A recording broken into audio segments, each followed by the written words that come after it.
வணக்கம் தலைமையிலே. ஒரு 10 தினம் முன்னால் இந்திய இராணுவத்துக்கு தேவையான ஒரு ஆயுதம் இந்தியாவில் கண்டுபிடிக்கப்பட்டது.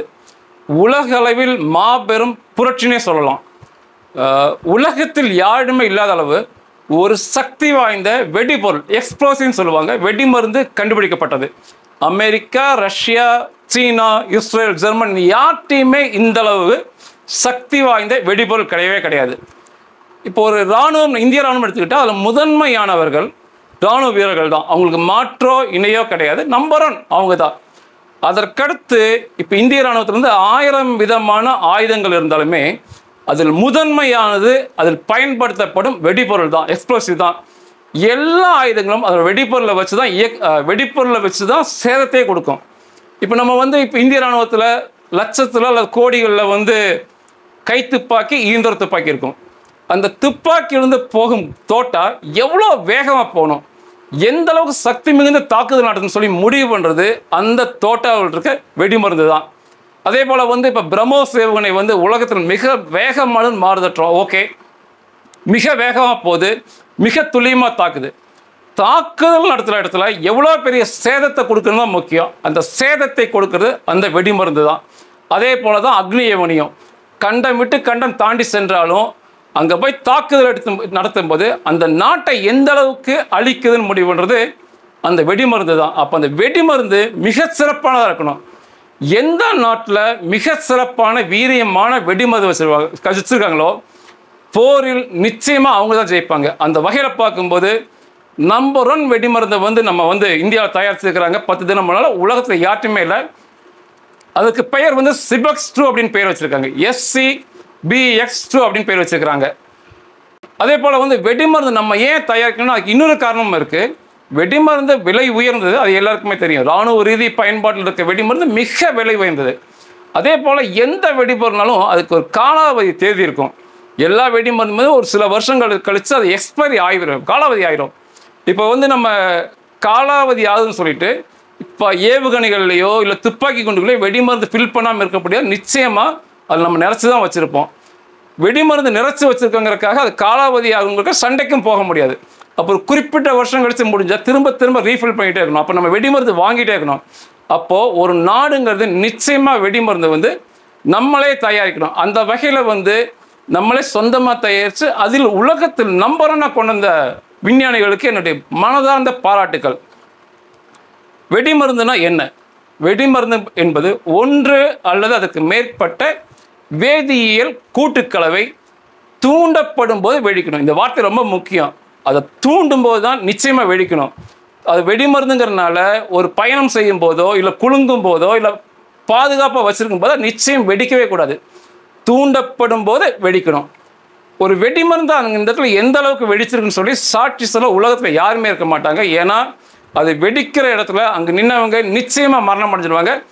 சாட்சி சொல்ல ஒருவருமே இருக்க முடியாது. என்றாலுமே விஞ்ஞானிகள் ஆராய்ச்சி பண்ணி பார்க்கும்போது ஒரு வெடிமருந்து வெடிக்கிற இடத்துல அதிக சத்தம், வெப்பம், அதிக அழுத்தம், அதிக வேகம் உருவாகும். வெடிகுண்டு வெடிக்கிற இடத்துல அது சுற்றி இருக்கும் அந்த வெடிகுண்டு வெடிச்ச இடத்துல சுற்றி என்னென்ன இருக்கோ எல்லாத்தையுமே சர்வ நாசம் பண்ணிடும். வெடிமருந்து இருக்கிற ஒரு வீரியமான வெடிகுண்டல் வச்சிருக்க நாடு தான் சண்டையில் நிச்சயமாக ஜெயிப்பாங்க. நம்ம தீபாவளிக்கு வெடிக்கிற பட்டாசுகளுக்கு உள்ளே இருக்கிறதுமே வெடிப்பொருட்கள் தான், வீரியம் குறைந்தவை.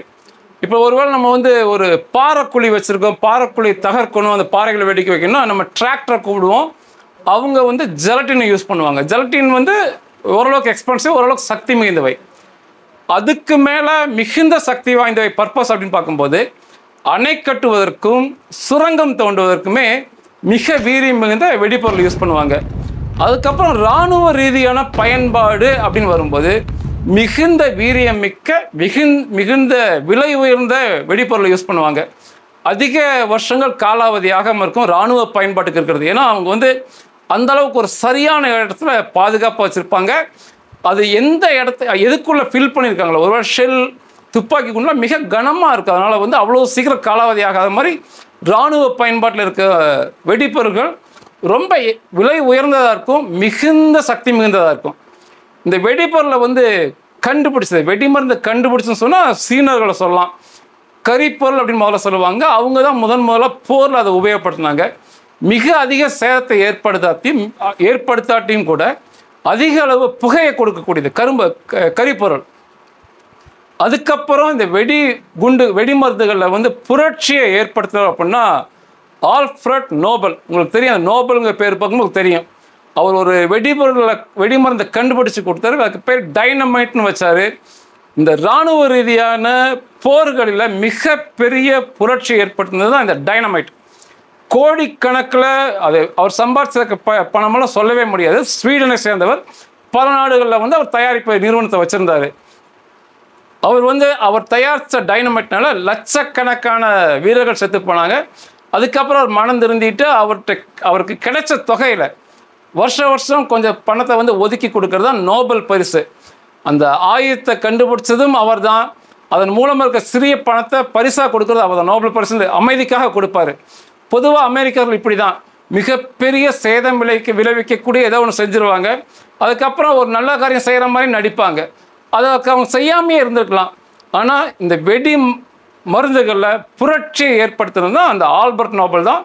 அவர் கண்டுபிடிச்ச டைனமைட் தான் மிகப்பெரிய உலகப் போர்களில் கலந்துக்கிட்டு மிகப்பெரிய புரட்சி ஏற்படுத்துது. அதுக்கப்புறம் நம்ம பார்க்கணும்னா இப்போல்லாம் வந்து அந்த டைனமைட்டை மீறக்கூடிய டிஎன்டி, C4, PETN, RDXலாம் சொல்லுவாங்க. அதெல்லாம் இப்போ இங்கே உபயோகப்படுத்திட்டு இருக்கிறாங்க. அதை விட வீரியமிக்கவை. உங்களுக்கு ஒரு சந்தேகம் வரலாம், நியூக்ளியர் இருக்கு இல்லையா அப்படின்னு. இதெல்லாம் அப்படின்னா நியூக்ளியர் மற்ற வெடிப்பொருளை வந்து ரெண்டாக பிரிக்கலாம். சண்டையவே ரெண்டாக பிரிக்கலாம். கன்வென்ஷனல் வார், நான் கன்வென்ஷனல் வார். மரபு ரீதியான சண்டை, மரபு ரீதியற்ற சண்டை அப்படின்னு ரெண்டாக பிரிக்கலாம். அதே மாதிரி ஆயுதங்களையுமே ரெண்டாக பிரிக்கலாம். கன்வென்ஷனல் வெப்பன்ஸ், நான் கன்வென்ஷனல் வெப்பன்ஸ் அப்படிம்பாங்க. மரபு ரீதியான வழக்கமான ஆயுதங்கள், வழக்கத்துக்கு மாறான ஆயுதங்கள், சரியாக தமிழில் சொல்லலாம். இந்த சண்டையவே வந்து உங்களுக்கு உதாரணம் ஈஸியாக சொல்லலாம். இன்றைக்கி நடக்கிற 2 சண்டை நடக்குது உலகத்தில். ரஷ்யாவுக்கும் உக்ரைனுக்கும் நடக்கிறது வழக்கமான சண்டை. அது வந்து வழக்கம், கன்வென்ஷனல் வார் அப்படிம்பாங்க. இது பெருசாக வந்து உலக நாடு கண்டுக்க மாட்டாங்க. அதே சமயத்தில் இஸ்ரேலுக்கும் ஹமாஸுக்கும் நடக்கிறது வழக்கத்திற்கு மாறான சண்டை, நான் கன்வென்ஷனல் வார் அப்படிம்பாங்க. ஏன் அப்படின்னா ஹமாஸ் தாக்குதல் நடத்திய விதம் யாராலும் ஏற்றுக்கொள்ள முடியாது. நள்ளிரவில் புகுந்து ஒருத்தங்களை போய் தாக்குதல், பெண்கள் மேலே தாக்குதல் நடத்துது. அந்த நாட்டு மக்களை சிறைப்பிடிச்சு அந்த நாட்டுக்கு கொண்டு போகிறது, அவங்க நாட்டுக்கு கொண்டு போகிறதுலாம் நான் கன்வென்ஷனல் வாரில் வரும். அதனால தான் இவ்வளோ பெரிய சேதத்தை வந்து இஸ்ரேல் விளைவிச்சாலும் உலக நாடுகள் கண்டுக்காமல் இருக்கிறது. அதே போல் தான் ஆயுதங்களும் வழக்கத்திற்குரிய ஆயுதங்களை உபயோகப்படுத்தினா ஓகேம்பாங்க. வழக்கத்திற்கு மாறான ஆயுதங்களை உபயோகப்படுத்தினா உலக நாடுகள் ஒத்துக்கவே மாட்டாங்க.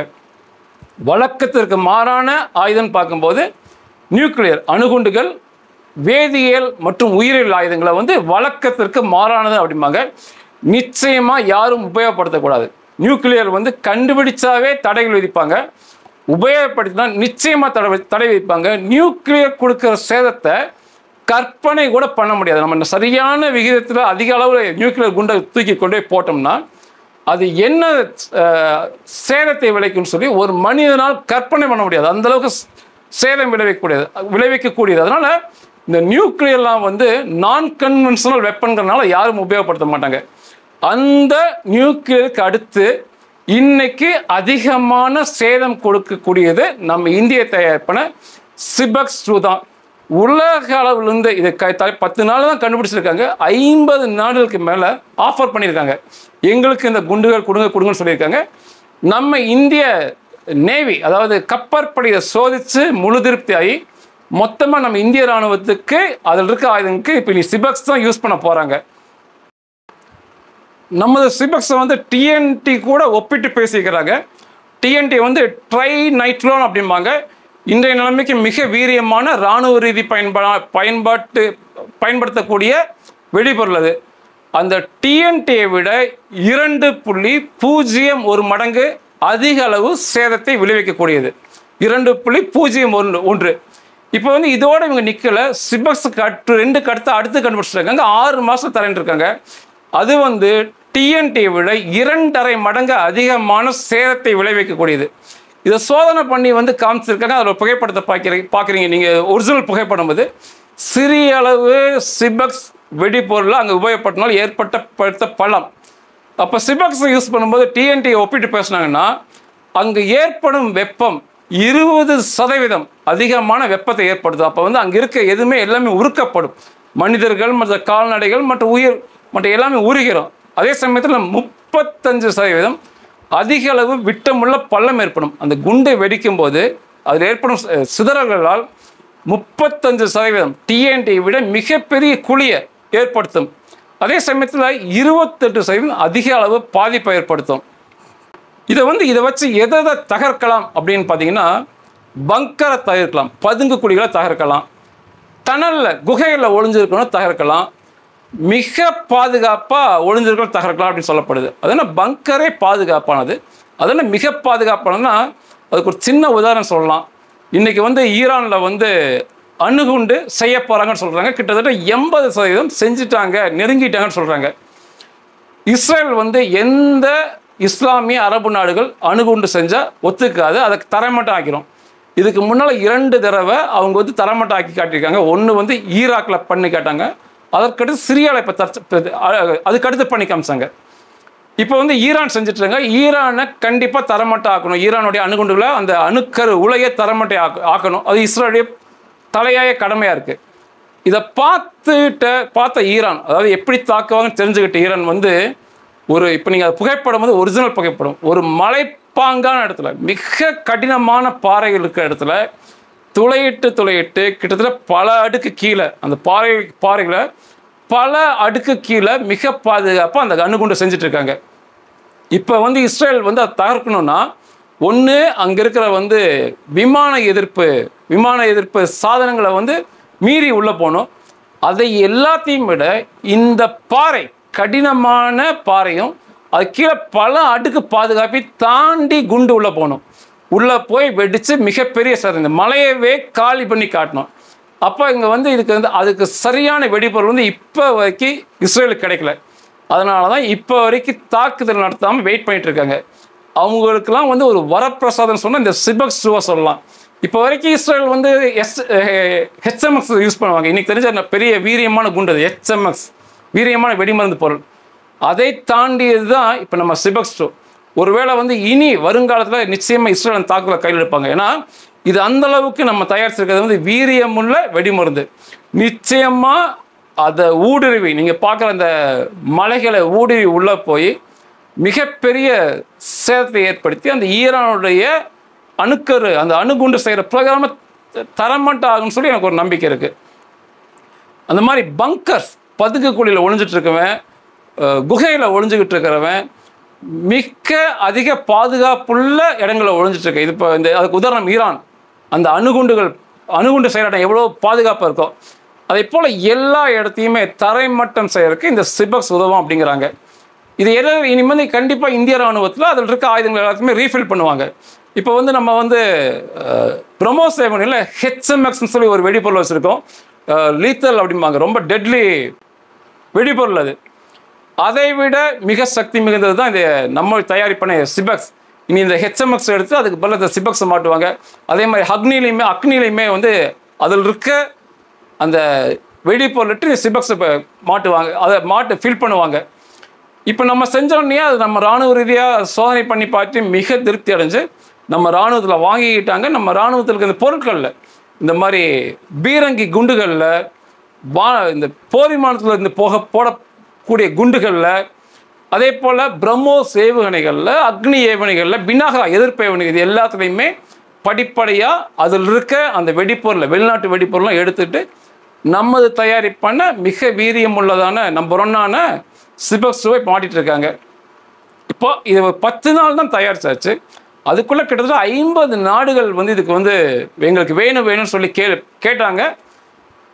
நம்ம இதுக்கு பயன்பாட்டுக்கு போக ஒருவேளை நாளைக்கு ஏற்றுமதி பண்ணலாம். ஏற்றுமதிங்கிறது மத்திய அரசு கைக்குள்ளே தான் இருக்குது.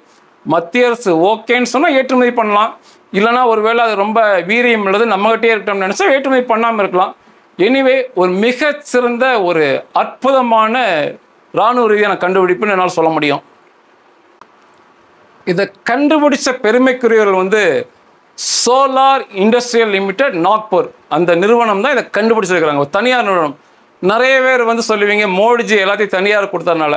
அதில் ஏற்பட்ட புரட்சி தான் இன்னைக்கு இந்தியா வந்து இவ்வளோ தூரம் முன்னேறி போகிறது. ஆயுதத்துறையில் வந்து மிக வேகம் முன்னேற்றிருக்க காரணம் வந்து தனியார் துறைக்கு கொடுத்தது தான். இந்த சோலார் இண்டஸ்ட்ரீஸ் நாக்பூர் தான் இந்த சிபெக்ஸ் 2 கண்டுபிடிச்சிருக்காங்க. அதற்கடுத்துன்னு சொல்லி அவங்க போயிட்டு இருக்கிறாங்க.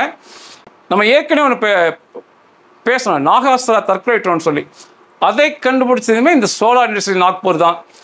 ஒரு வருஷத்துக்கு அவங்களோட கணக்குப்படி ஒரு வருஷத்துக்கு 3 லட்சம் மெட்ரிக் டன் வெடிபொருளை தயாரித்து உலகம் பூரா இந்தியா பூரா அவங்க கொடுக்குறாங்க. 3 லட்சம் மெட்ரிக் டன். இது கிலோவில் சொல்லும்போது 30 கோடி கிலோ வெடிபொருள் அவங்க உற்பத்தி பண்ணி இந்தியாவிற்கும் உலக நாடுகளுக்கும் அவங்க ஏற்றுமதி பண்ணுறாங்க.